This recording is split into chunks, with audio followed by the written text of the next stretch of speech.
do we learn from what has happened to us?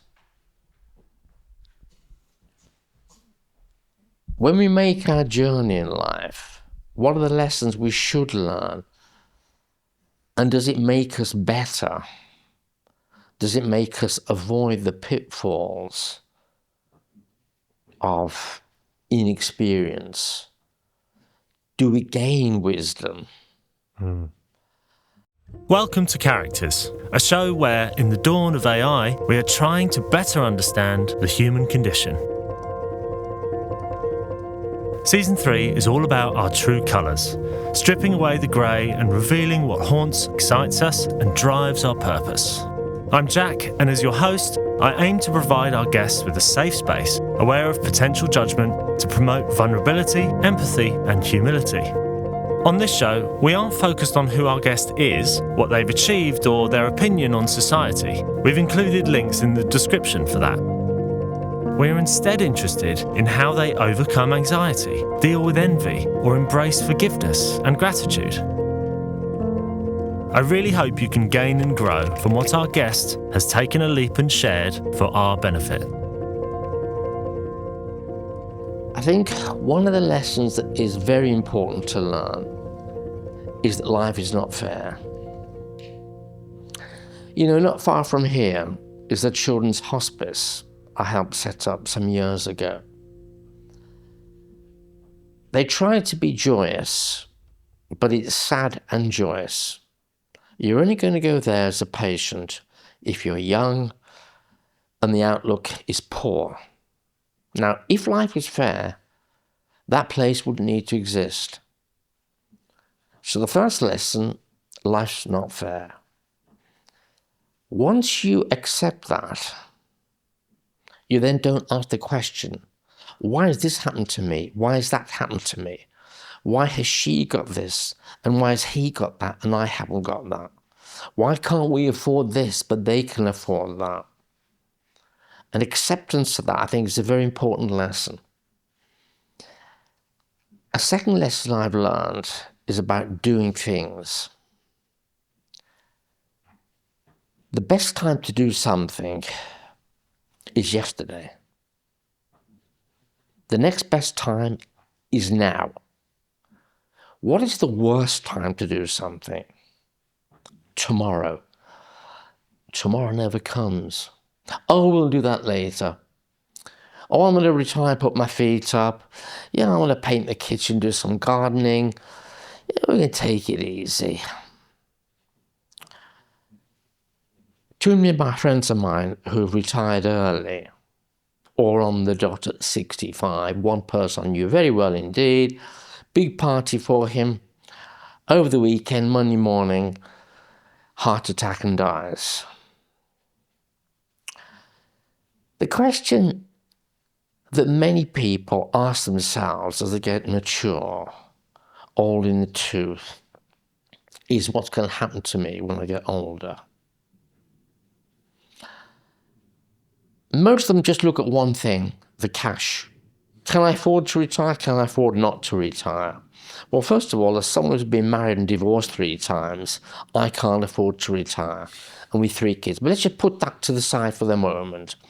Let's assume that you are fit, able, and you are motivated to retire at a certain time. You're counting the days down.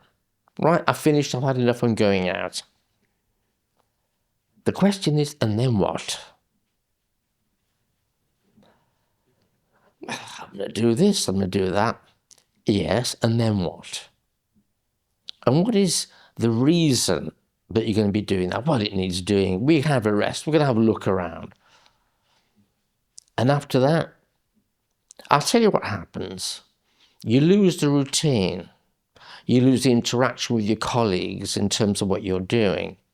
I'm not talking about someone who's worked down a pit or a steel mill all their lives and they physically can't do things. But if you are healthy, comparatively, find yourself something to do. It's a very interesting film I watched on a long-haul flight recently with Jack Nicholson. being Walter Schmidt. Very interesting story for all of us to think about. Insurance salesman in the States, very successful, obliged to retire. Can't get over the fact that he's not doing it anymore. Wakes up in the morning, suit, tie, goes back into the office. Do you need my help? No. We're all right. On the way out, notices all his records, the work he's put in, customer relationship, contacts, everything else, in a dumpster. Method's a metaphor. They have dumped him. Things go wrong. He's saved by an unusual event. He completes a form to sponsor a child in Africa who's an orphan, 6-year-old or whatever. Of course, he forgets about it. And in some respects, the journey reflects those who are retiring, think about retiring. A most important lesson that we learn from this is, what is our value? Why are we here? In that instance, Walter has no value. Things go dramatically wrong, some almost comical, and he's considering ending his life. Why? What's the purpose? Why am I here for? Nobody needs me, nobody wants me. And he receives a letter from a nun of the orphanage in Africa where he is the sponsor of this child. It's a drawing made by the child, and the child is holding Walter's hand with the name of the child and his adoptive father. Walter's in tears. Someone does need him. He has made an effect. So this is a very important lesson, because at a certain time, your body is going to remind you of your age. Sadly, from the age of mid-20s, the collagen in our body deteriorates, and there's not a lot you can do. What does that mean? Your knees when you're 90 will not be like your knees when you were 9. You fall over when you're 9, you'll heal quickly, the bruises disappear, you bounce off the floor and you carry on. A 90 falls, that's the problem. Broken hips, the bruises are there for weeks. It's a reminder. When did you start feeling your age? I have somehow disguised my age through my activity, because I believe that, I mean, it's crazy, you may think, but I was told the secret of life some years ago. A visitation by an angel. Of course, at this stage, you think, well, the man in the white coat's going to come with a straitjacket and take me away. But it just revealed itself to me. And people said, what language did the angel use? There was no language, just a sign. I was taken away to another place. It was completely dark. And in the distance, I saw emerging the cosmos, all the universes, all the galaxies, like a huge, wobbly, multicolored jelly. And the revelation that everything is the manifestation of the mind of God, whatever you call God. Life is actually the energy of God. And so what was the reason that we're here? Preparation. It's a testing ground. Now, people have different faiths. I'm going back to India again in January, this time once again to photograph the Kumbh Mela, which is an extraordinary, the greatest meeting of humanity ever. When I was there in 2019, 6.5 billion there one day. In the Hindu belief, to bathe in the confluence of 3 rivers, 2 actual rivers, and a mystical river, in a place called Prayagraj, which used to be called Allahabad. The festival takes place when the river recedes, or as the Ganges recedes. It's still a big river, but it leaves huge silver sand banks, a pure glistening sand. When the light hits it, it's an extraordinary light.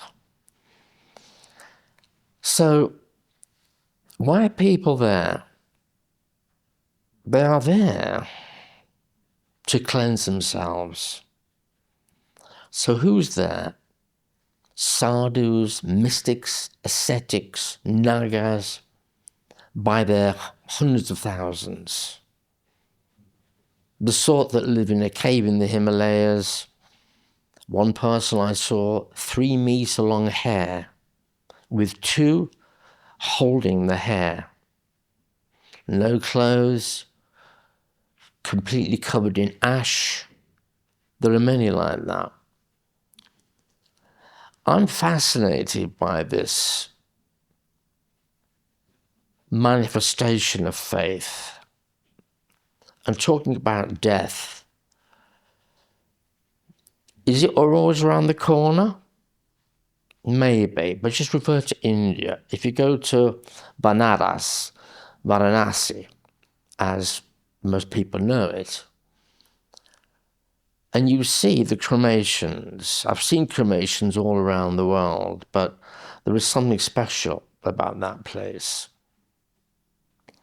Number one, the cremation taking place there for at least 3,000 years, maybe more, at least, without cessation. To see a group of people carrying on a stretcher a corpse wrapped in white cloth, a group of men, pallbearers, but one being led by someone who's responsible for the completion of the passage of the deceased to moksha, the state where you escape the reincarnation.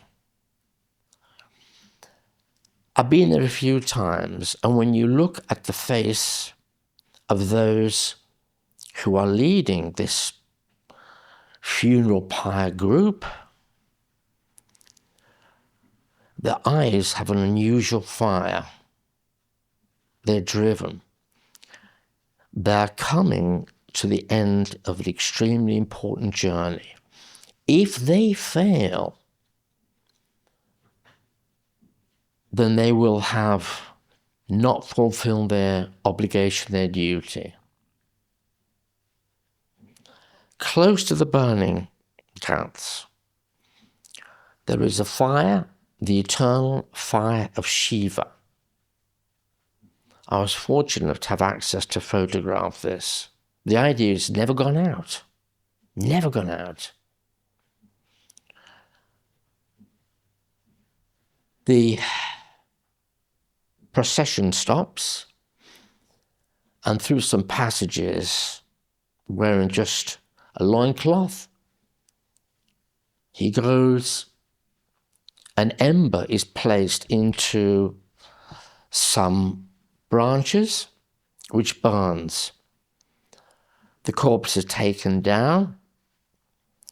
The position on the ghat depends upon your status in terms of the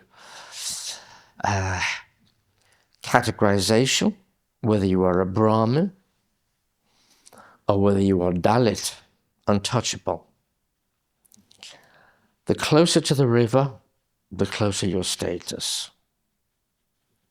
The corpse is laid out, an accelerant is placed, and then the embers light the corpse. Often the feet are left exposed, and sometimes the side of the head. The large bones will not burn, and often they're placed into the Ganga. Sometimes the skulls that are left are collected by agoris, who will use the skull as a drinking cup. At the moment that the corpse is lit, there is an incredible relaxation in the face of the one whose duty it is to carry out this incredibly important task. It is done. The deceased now enters moksha. If not, they could return, depending on the quality of their life, what they've done. They could come back with a handicap. Well, you must have been a bad person in your previous life. Come back as a dog. Well, you must have been terrible.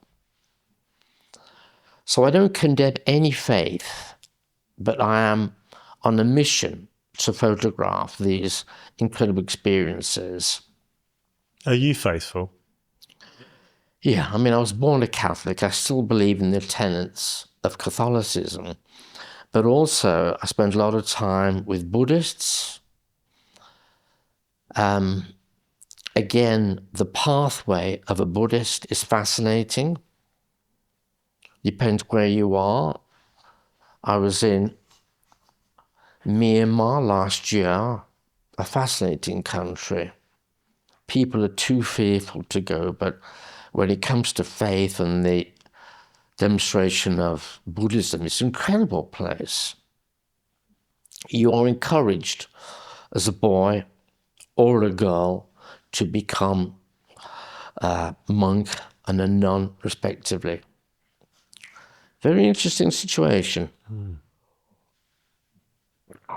Catholicism is one of the best clubs you can ever join. You don't have to pay your subscriptions. You're always a member. No matter what you've done, they'll always have you back. It served you well. It serves you well. It served you well. It served me well, but at the same time, my East European background, I'm forged by my genes and experiences of my great-grandparents, my grandparents, my father and mother. My story, or their story, is not new. Anybody who has relatives who originated either from Germany, Poland, or anywhere in East Europe will have a story to tell. A story of survival, a story of death. I'm only here because they survived. The example, my grandfather on my father's side won a scholarship from East Poland to St. Petersburg. He was there during the Communist Revolution. He joined the Mensheviks, not the Bolsheviks. He was a white shirt, not a red shirt. He fought against them. He was a marked man.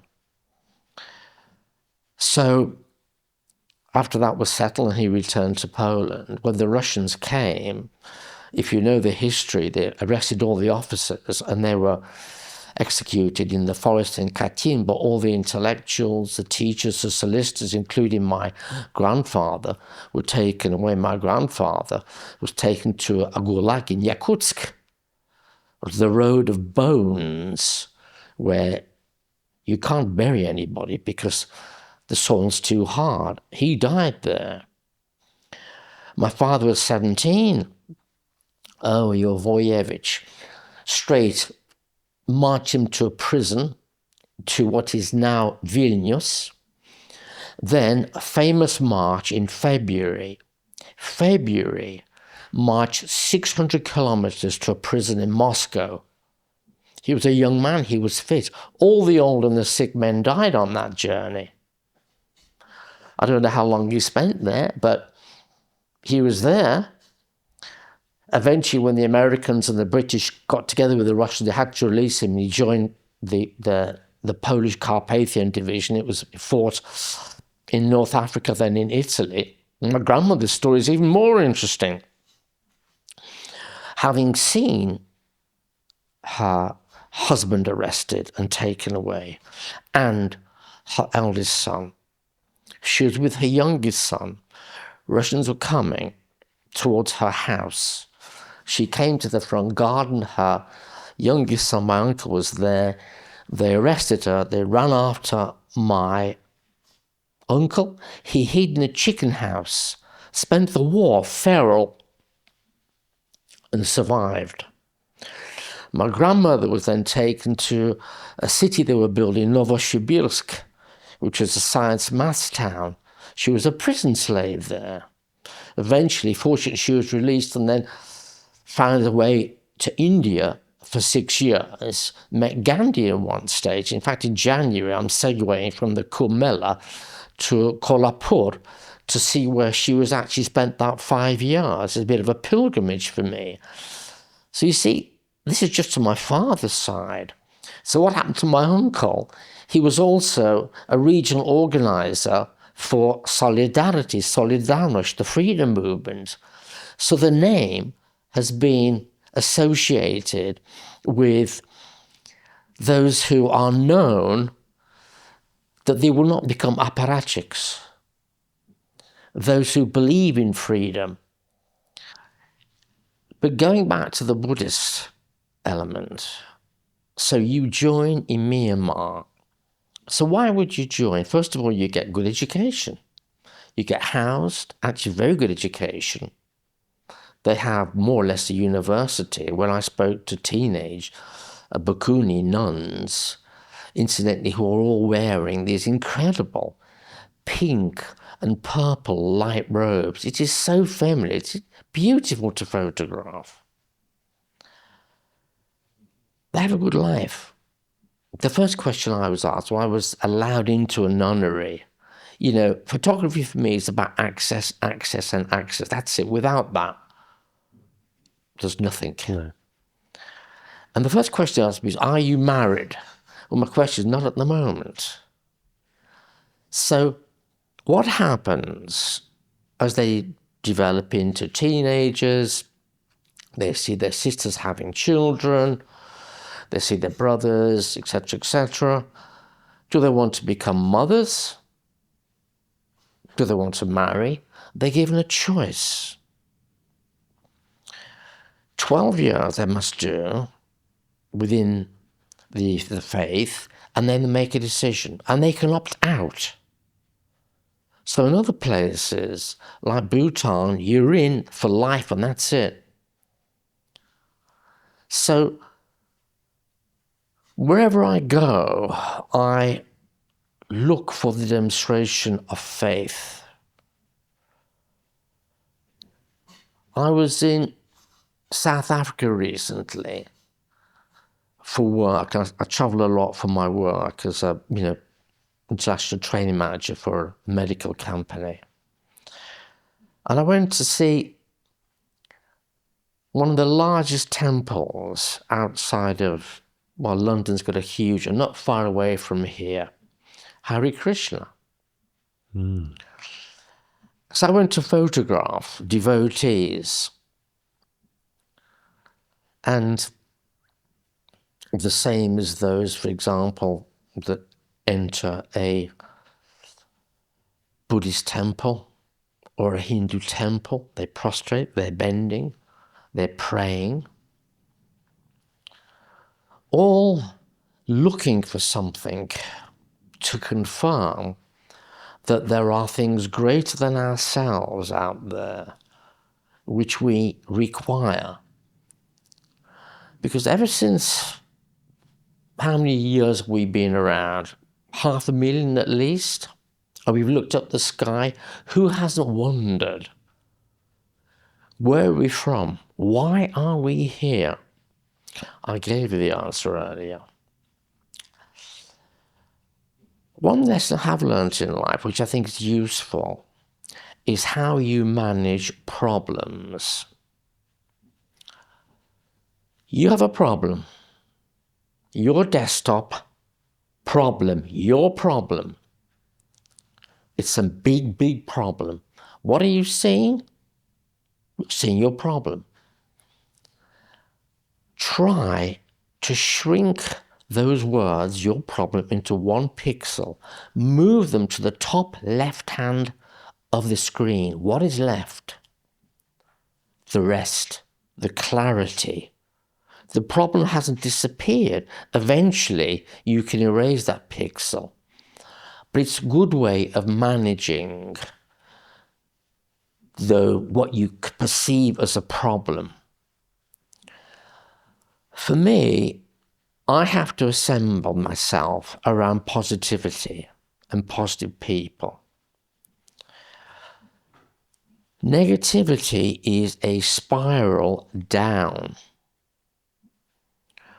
When you get up in the morning, you look into a mirror and you say to yourself, I'm the best 3 times. Say it. I'm the best. Yeah. I'm the best. I'm the best. And what I like is you've elevated, I am the best.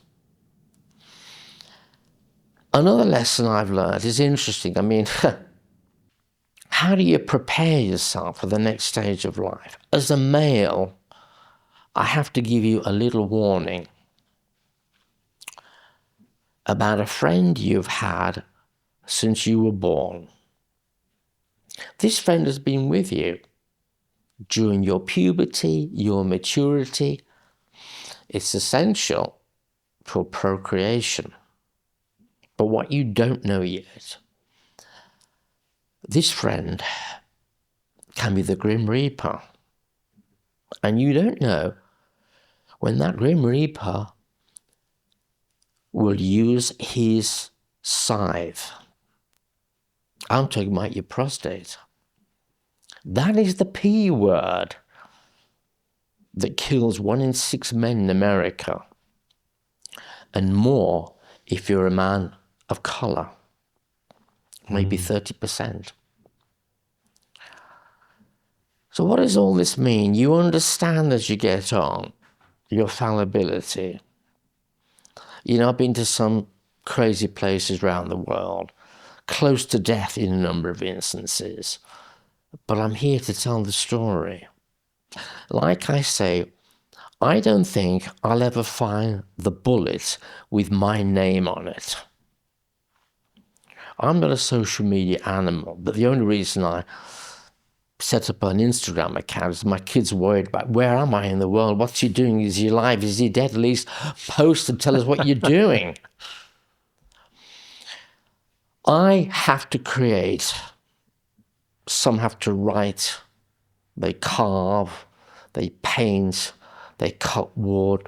Or whatever they want to do. Or climb mountains. Or go down a hole in the earth.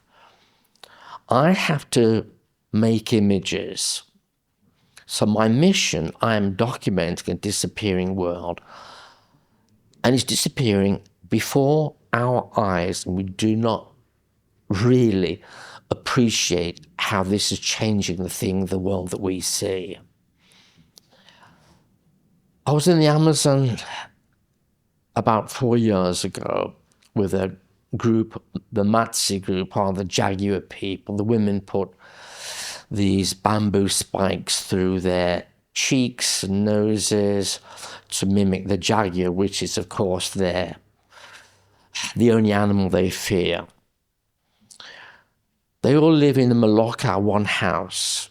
Now, I learned from someone who was on a trip with me in Bhutan last year, Tada went there.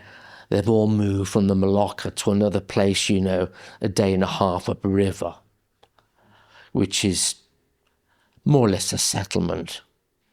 So before my eyes, changing world, they'll be gone soon. If you go to Africa, it's quite extraordinary. eventually the whole world will be wearing a t-shirt with a pair of jeans and an iPhone in the back pocket. Do we really want that? In Africa, what is the attire for a man? A football shirt, of course. Why? There are several reasons, because of course they've got some fantastic players. It could be a nursery for some wonderful talent, but it replaces their traditional garb. For a woman, now this is contentious. Campaign, give them all bras. Isn't that a very colonialist thing? It's fascinating what's happening in South Africa. There's a Yabantu movement to dress the way they were pre-colonization. It's daring, it's bold, it's defending culture, saying we no longer accept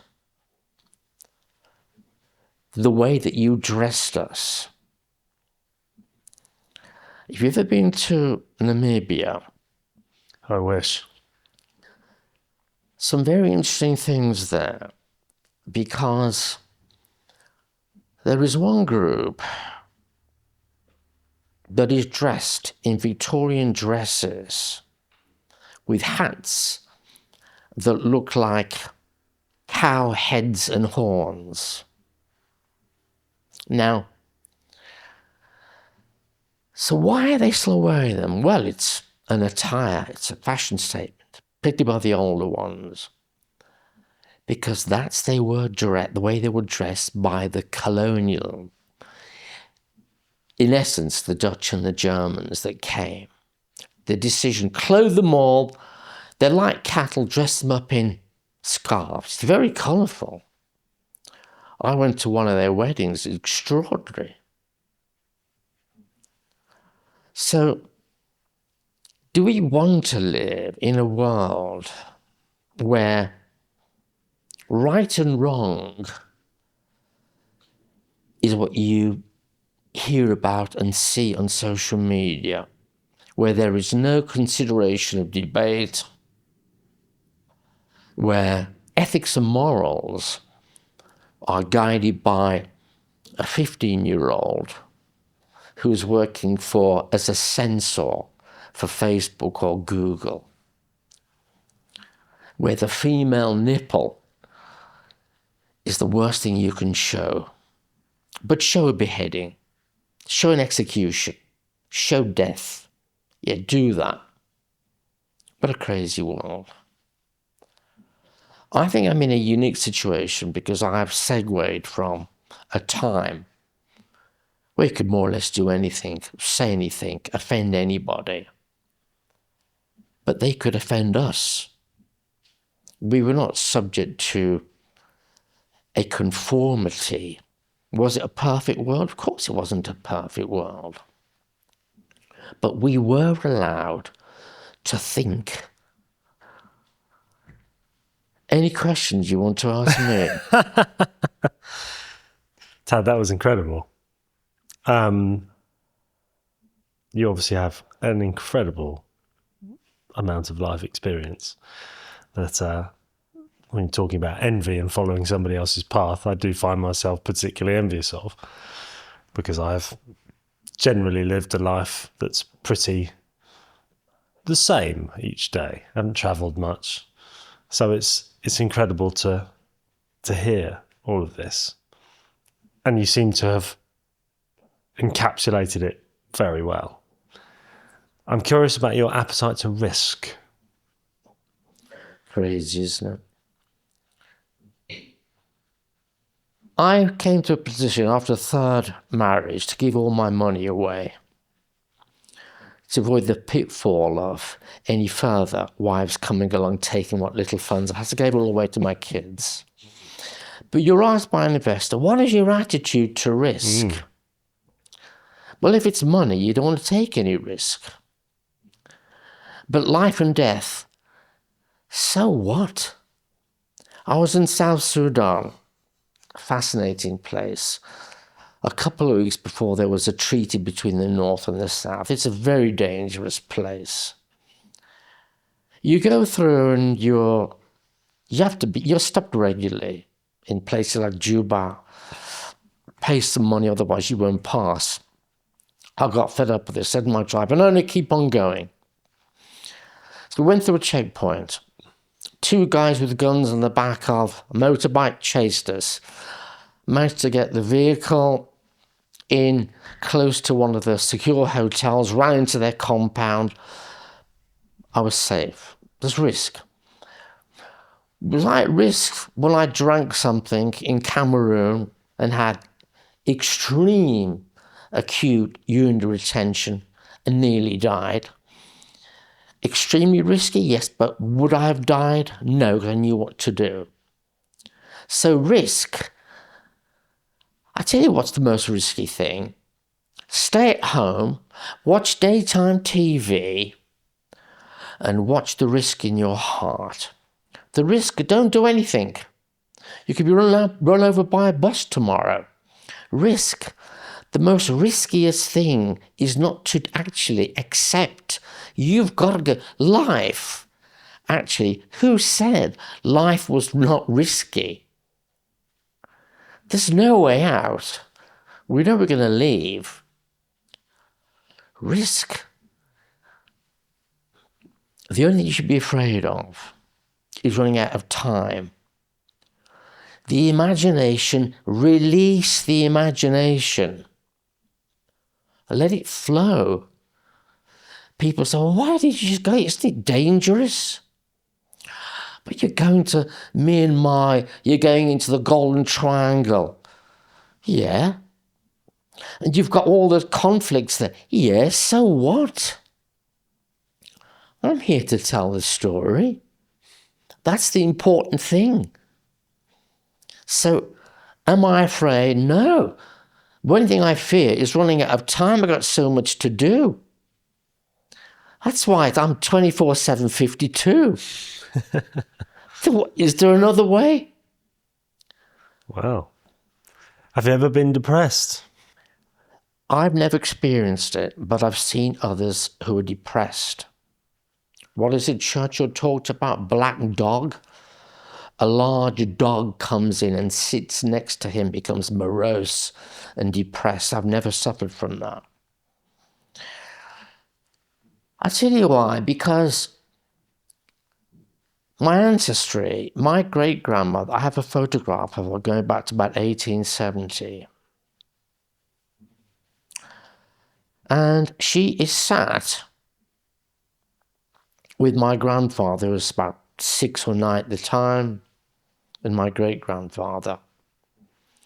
They were quite well-to-do farmers in East Poland, both on my mother's and my father's side. This is my mother's side. The photograph of my great-grandmother, she had piercing, of course it's a monochrome, piercing blue eyes that penetrated you, burned into your mind. And my mother died when I was 9 weeks old, so I spent the first few of my years with my other grandmother, and my great-grandmother was around. And I still remember those piercing eyes. So when I'm on the verge of thinking negative thoughts, I see the eyes of those who've gone before me, looking at me saying, this is your responsibility now. You know you have to have the strength, and I draw strength from that. So depression not, but it depends on your view of evil. This is where, very close to my brother was in my arms. I saw and felt his last breath. And just before he took his last breath, I saw a darkness appear and another voice.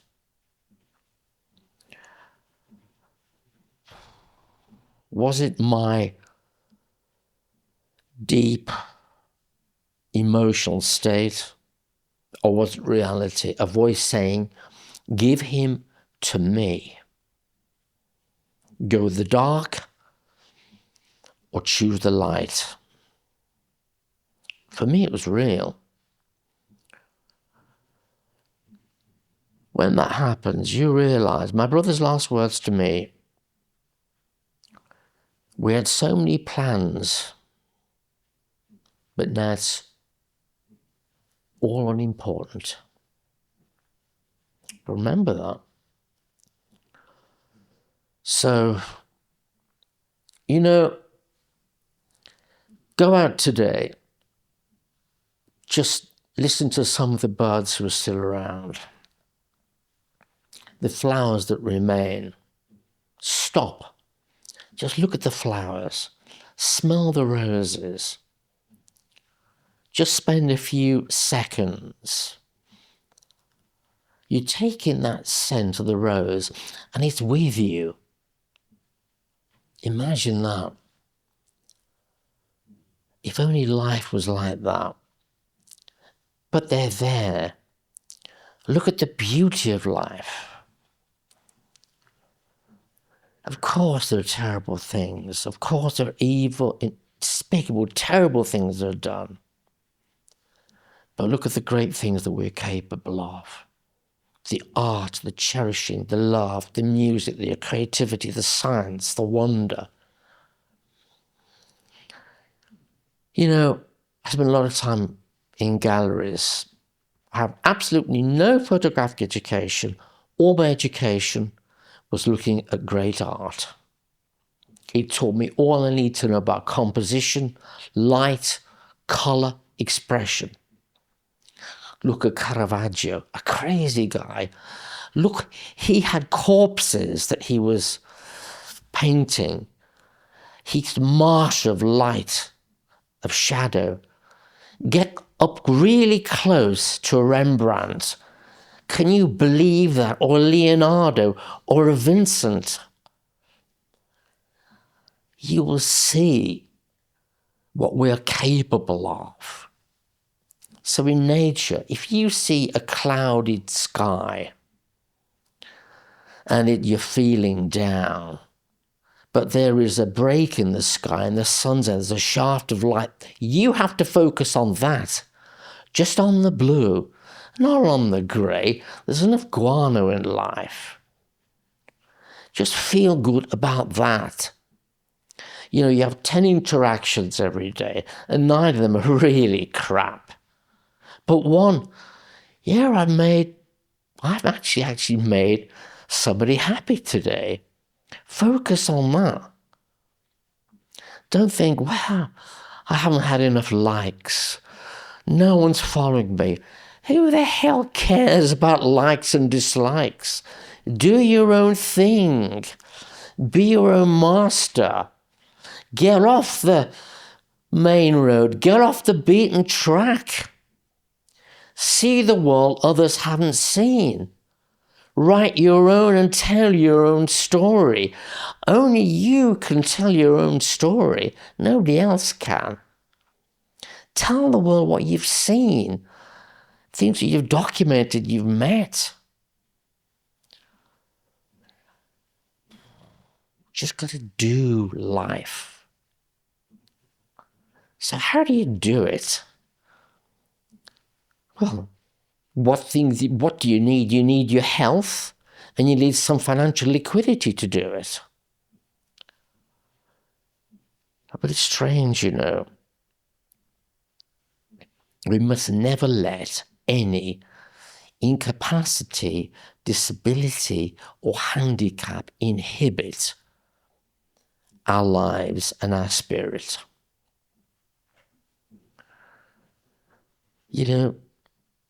Your spirit lives on. The debate about what life is and our origin, and those have faith and have no faith, but believe it. Believe it. It is true. Imagine another world. It's a parallel world. You can't see into it, but it sees into you. You make that passage there. Occasionally, that world can influence you.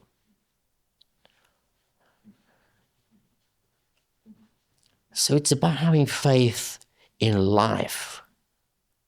It is.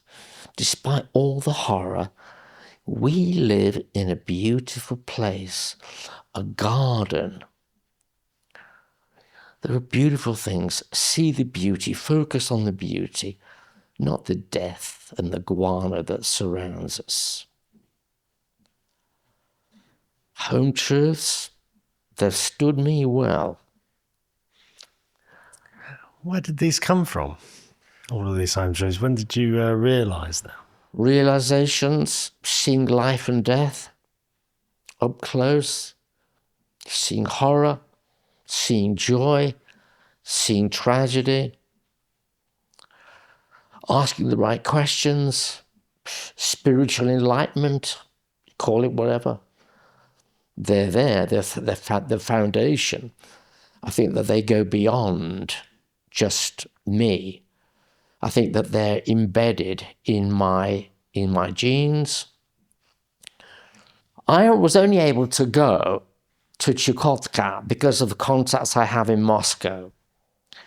So I ended up in a place. I mean, it's crazy. It's 8 hours, different time zone. You go to a big place called Anadyr. Say Anadyr was the place where they kept many of the bombs. And when you actually go and visit the missile silos, if you pay the right money, you can see they're very easy to re-establish because it's just a short flight over. You can see Alaska from the very tip of the Bering Straits on a clear day, I think. It was too rainy when I was there, but nevertheless. So when I arrived in Anadyr, I was interrogated by the FSB. Who are you? What's your background? We know your surname. We know where you're from. We know that your father was. Of course, they eventually let me in because there were contacts, but I had 2 escorts from the FSB following me. They said, you can't photograph this, you can't photograph that. Some of the photographs of the whalers I wasn't allowed to take because, you give Russia a bad reputation. So the name is associated with those who will always be seeking freedom, will fight for right. Am I doing that? Not really. I'm here in a safe compound called the UK. Splendid isolation. I'm not in Ukraine. I've got great friends in Moscow, great friends in Kiev. I was on holiday in Peru, my expedition in Lima with Russian friends and Ukrainian friends, brothers, literally blood brothers. Look what's happened now. It's a crazy world. Can we make sense of it? No. So what do you got to do? You've got to rise above the negativity, not ignore the terror, the evil. But remember, if you want to make a meaningful change, start with yourself. Because nobody's going to do life for you except you. When did that journey start for you? It started very young. I have a memory going back incredibly younger than I was when I was a year. That shouldn't happen. I testified that because I went back to where I was in a barracks, a military barracks, and I was, as I say, my mother died when I was a young boy. My brother was with my father, and I went to with my other grandmother.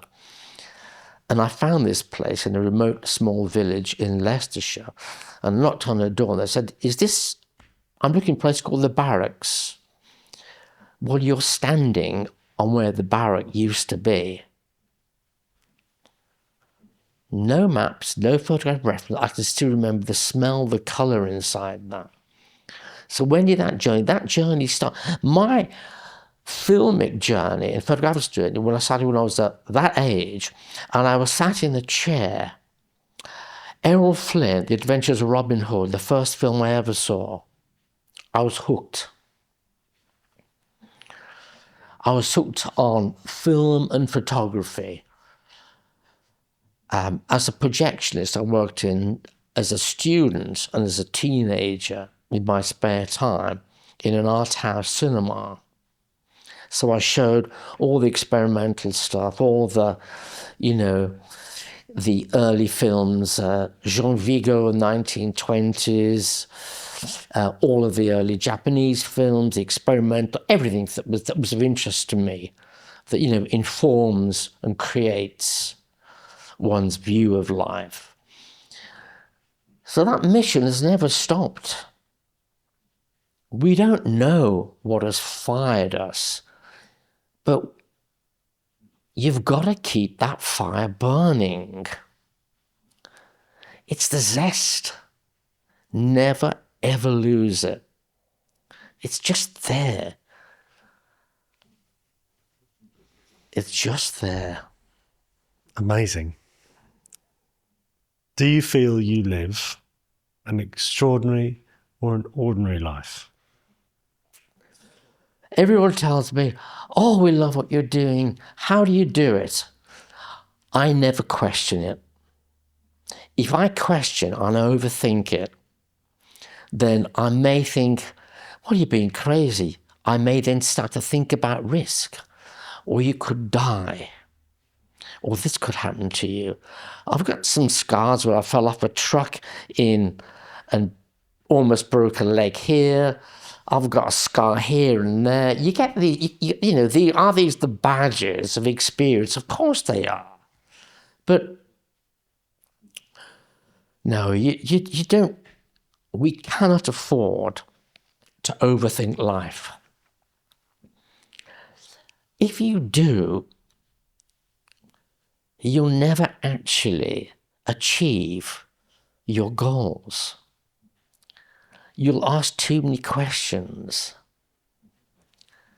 And then you say, well, we'll make a plan. Okay, and then make a plan B. It's true. Failing to plan is planning to fail. That is true. I do a lot of research before I go out. So I actually storyboard my photographic shoots.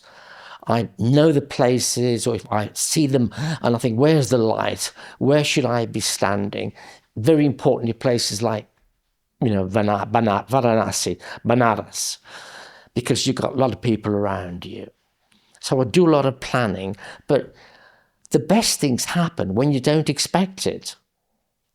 I was walking when I was in Papua New Guinea with the tribe called the Skeleton Tribe. When you see on the photographs on my calendar, and the Skeleton Tribe, I knew where they were. And I asked my guide, well, he said, they normally stand here, take some photographs, but just what's that I can hear in the distance? Oh, it's a river somewhere down the mountain. They made fire in a way, they're the best fire makers in the world. And there's anything like it. Within 1 minute, easily the best. Beat the Amazonian, beat the African, incredible. I said, let them take the fire down to the river. I want to go down there. And there were fallen trees, and they were, as they are in real life, completely unplanned, unscheduled. For me, some of the finest work I've done. The Mudmen. Heavy rain. I want to go up that mountain. I want to take some of them up on the top of the mountain and photograph it as the mist is coming up. Slippery, falling all over the place. Incredible. Unplanned? Totally. So you plan, but you leave the door open. And photographically, You know, some of the faces I've seen I'll never forget. There's an eyes of a girl who had cataracts. She could hardly see. Beautiful face, a haunting face. Never forget that girl. The oldest person I've ever photographed was in Bhutan last year, 109. 109. She was still able to hear, more or less, and see. What kept her going? Faith. Bhutan's quite high. She was close to 3,000 meters at a stupa, in essence, within the Buddhist faith, a religious place where you walk around X number of times. And she goes there for the summer when it's not snowed, with her daughter who's in her late 70s. And her daughter was telling me this through an interpreter. Imagine. Still has a purpose.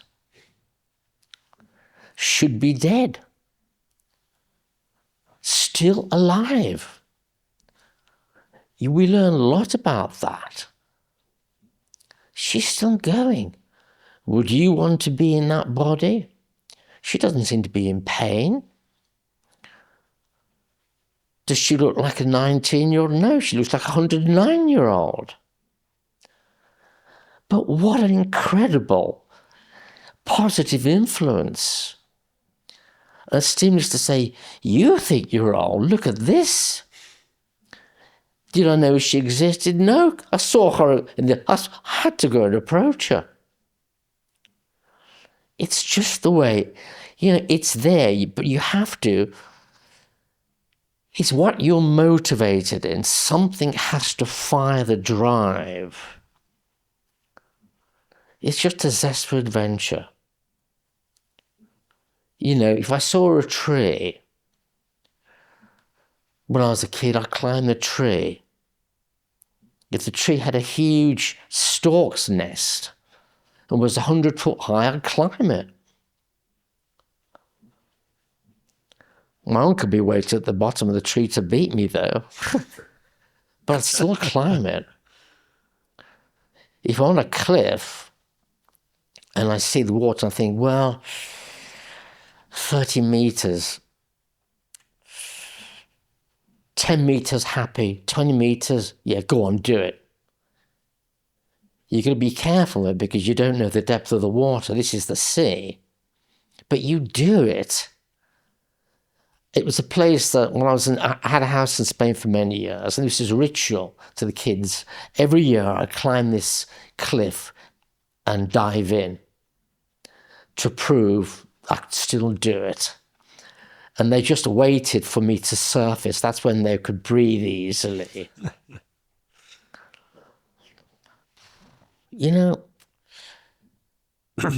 We're not meant to be ordinary. Ordinary is like everybody else. You are not ordinary. This guy's not ordinary. Look at his ancestry. Look at the place that surrounds us here. The creativity, the spirit that still walks around here. When the chapter finally closes,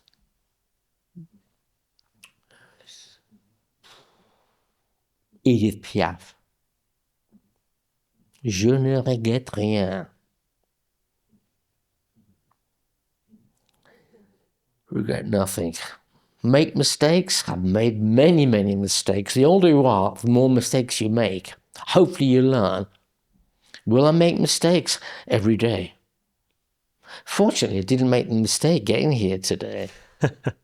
It was instinct that drove me there. So guys, it's life. It's yours now Imagine this is a baton race, a marathon. Before you, they run the race. And while they're still running, you start to run, they pass the baton to you. Have you noticed? Then you slow down as you pass the baton, but you race ahead. And then you do the same. That's what it is. And that baton is what you have to keep running with. Because that's all we've got. Tad, it's been an absolute pleasure to have you on, and thank you so much for coming on. Well, I'm grateful to you just for the opportunity. But this, you know, we all are on different pathways. Sometimes when we meet like-minded people, things happen, the stars align. And this morning, it was nice to have spoken to you, earlier on. I caught up and then had this opportunity just to carry on my monologue. But, so what advice?